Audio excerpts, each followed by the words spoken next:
L'attente des premiers résultats de la présidentielle a commencé vendredi en République démocratique du Congo, après des élections organisées dans une grande confusion, mais considérées comme globalement réussies par les autorités. La mission d'observation du Centre Carter semblait s'être alignée sur la déclaration du gouvernement.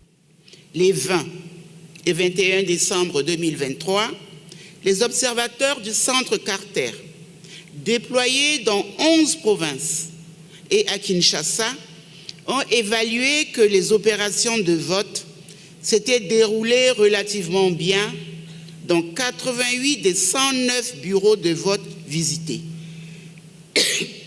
Même si certains de ces bureaux de vote ont ouvert plusieurs heures après l'heure prévue d'ouverture. Le président sortant Félix Tshisekedi brigue un second mandat face à 18 autres candidats, dont plusieurs poids lourds de l'opposition qui ont dénoncé le chaos et les irrégularités ayant entaché, selon eux, ces élections présidentielles, législatives, provinciales et locales.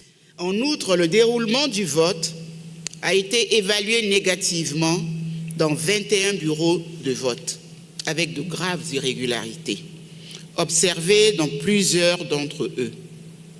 Ces données représentent une image limitée des processus du jour des élections et ne doivent pas nécessairement être considérées comme représentatives de l'ensemble du pays. De leur côté, les observateurs de l'Union africaine ont estimé que ces élections s'étaient déroulées dans une atmosphère relativement calme. Le gouvernement avait reconnu au soir du premier jour de vote le retard constaté dans l'ouverture de certains bureaux.